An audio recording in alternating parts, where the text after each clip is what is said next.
Seguimos conversando con Alfredo Barnechea. Y a todo esto, bueno, ya falta prácticamente un año para que termine su gobierno, su periodo, el presidente Alan García. ¿Qué balance harías acerca del gobierno aprista, que ha sido radicalmente diferente al primer gobierno aprista, ¿no? En ese sentido, bastante mejor. Y ha impulsado mucho el tema de la regionalización, ¿eh? Alan García, una de las cosas que ha tenido es que ha acelerado el proceso de transferencia, y algunos lo han acusado de precipitado por eso, ¿no? Y el Ministerio de Economía ha tratado de respaldar, de apoyar, de capacitar a los gobiernos regionales. En fin, ha habido una sincera vocación, creo yo, de apoyar el proceso, con todos los problemas que esto pueda tener. Pero más allá de eso, ¿qué balance harías del tema, del gobierno? Digamos, yo creo que fundamentalmente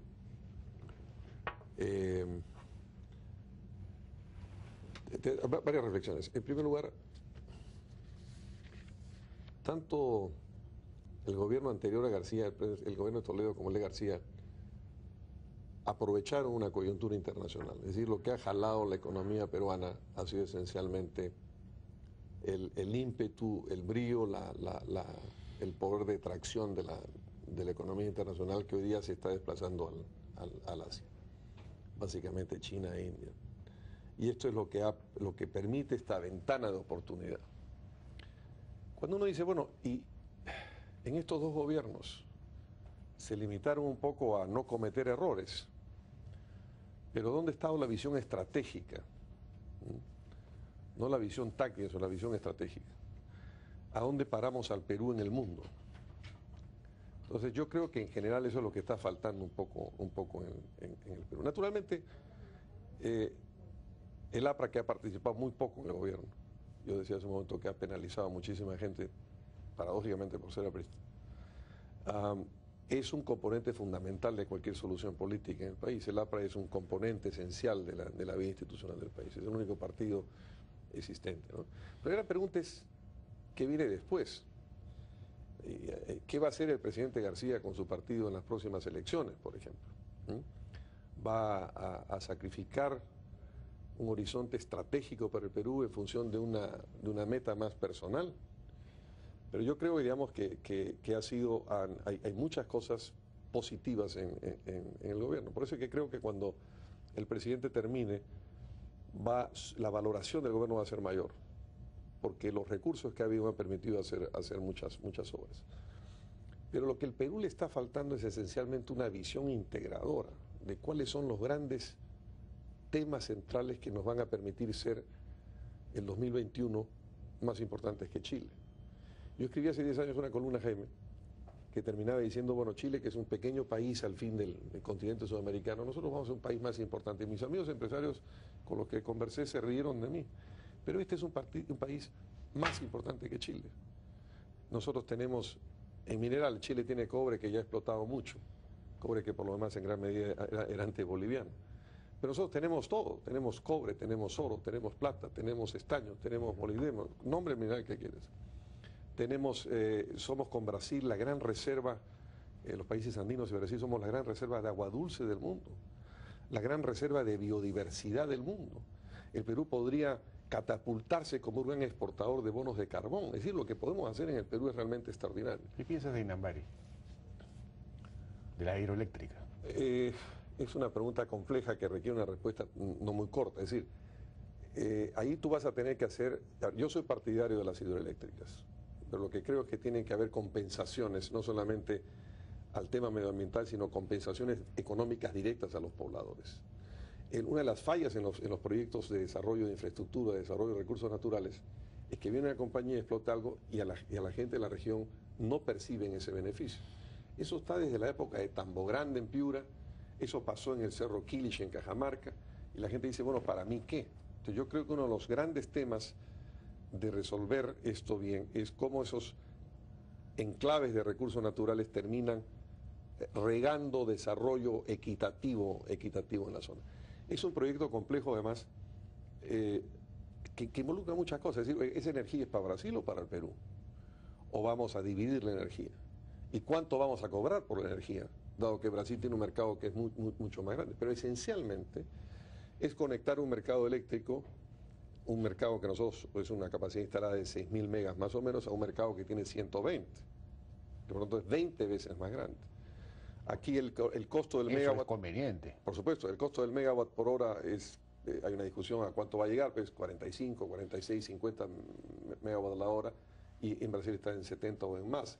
Entonces es muy interesante. Pero ¿cómo negociamos eso? ¿No? Entonces, ¿cómo negociar? Igual sucedía con la interoceánica, es decir, debimos negociar mejor con Brasil y conseguir mejores tasas y mejores condiciones, ya que esencialmente, por el momento, al principio es una interoceánica de salida de Brasil. Pero más allá de eso es una infraestructura extraordinaria. Tiene otra cosa más. Se hace una pequeña intersección entre Madre de Dios y Jujuy, pero Madre de Dios, Jaime, es el 6.6 del territorio peruano, pero es el 0.3 del Producto Bruto. Nada. ¿Qué le da esto a Madre de Dios? Puede transformarlo. Entonces, son procesos muy complejos, son iniciativas muy complejas, pero que tienen idas y vueltas, tienen elementos negativos, pero tienen cosas muy positivas. El asunto es cómo hacemos para que esas cosas, para que esos beneficios lleguen a los pobladores de la región y esa región se apodere, como se dicen en inglés, de los proyectos. Hablabas de la falta de una visión del Perú al año 2021, en fin, de cómo vamos a insertarnos en la economía mundial. Estrategia exportadora, podríamos llamarla también, eso tiene que ver con el tema de Porter y todo lo demás, más valor agregado a nuestras exportaciones. Esa discusión, ¿cómo la ves? ¿Cómo debería organizarse? Bueno, la veo de la siguiente manera. Como tú eres un liberal, digamos, los grandes economistas clásicos, alguien como David Ricardo, descubrió un concepto fundamental, ¿no? Que fue el conocimiento de los rendimientos decrecientes. ¿Qué quiero decir con él? ¿Qué tiene que ver con la pregunta que me has hecho? Ningún país se ha desarrollado y se ha hecho rico quedándose solamente en materias primas o en sectores de rendimientos decrecientes. Para que un país se desarrolle, tiene que industrializarse, tiene que tener tecnología, tiene que entrar a los sectores de rendimientos crecientes. La gran pregunta en el Perú, la gran discusión estratégica es ¿cómo hacemos para que este país, bendecido por la naturaleza, use esos recursos naturales como un fondo financiero, como un fondo para financiar la competitividad del futuro? Eso hizo, por ejemplo, Noruega, ¿no? Noruega es un pequeño país, menos de 5 millones de habitantes, que tiene hoy día un fondo soberano absolutamente rico. Después de Arabia Saudita debe ser el segundo más rico. Entonces, ¿cómo hacemos para que estos recursos naturales, que son nuestra riqueza de hoy, financie esa competitividad del futuro? Pero eso significa más educación, mejor educación, patentes tecnológicas, parques tecnológicos, industrias de software, pasar a otra categoría de crecimiento económico. Pero todo esto requiere una visión de conjunto del país y otros líderes políticos. Entonces, cuando tú me preguntabas qué opinas de los gobiernos, bueno, estuvo bien, pero no fue suficiente. Y el país tiene que dar un salto adelante, porque queremos llegar al bicentenario de la República con un país desarrollado. El otro día, y con esto termino, Jaime, yo escribí una columna, vino Andrés Oppenheimer y nos invitó a comer a Hernando de Soto y a mí. Nos preguntó qué opinábamos del Perú. Yo le dije lo siguiente, y con esto termino la respuesta a tu pregunta. Le dije, mira Andrés, nos conocemos hace años que te cuento qué pasa en el Perú, tú me cuentas qué pasa en América Latina, y yo te hubiera dicho hace años más o menos esto. De repente, tal vez, algún día, mis hijos podrán vivir en un país más o menos decente. Pero no se me ocurrió nunca que yo podía decirte lo que te voy a decir ahora. Yo creo que tengo la posibilidad de vivir en un país desarrollado. Y este es el gran cuento para los peruanos. ¿Qué tenemos que hacer para esto? Porque las posibilidades de que esto ocurra están encima de la mesa.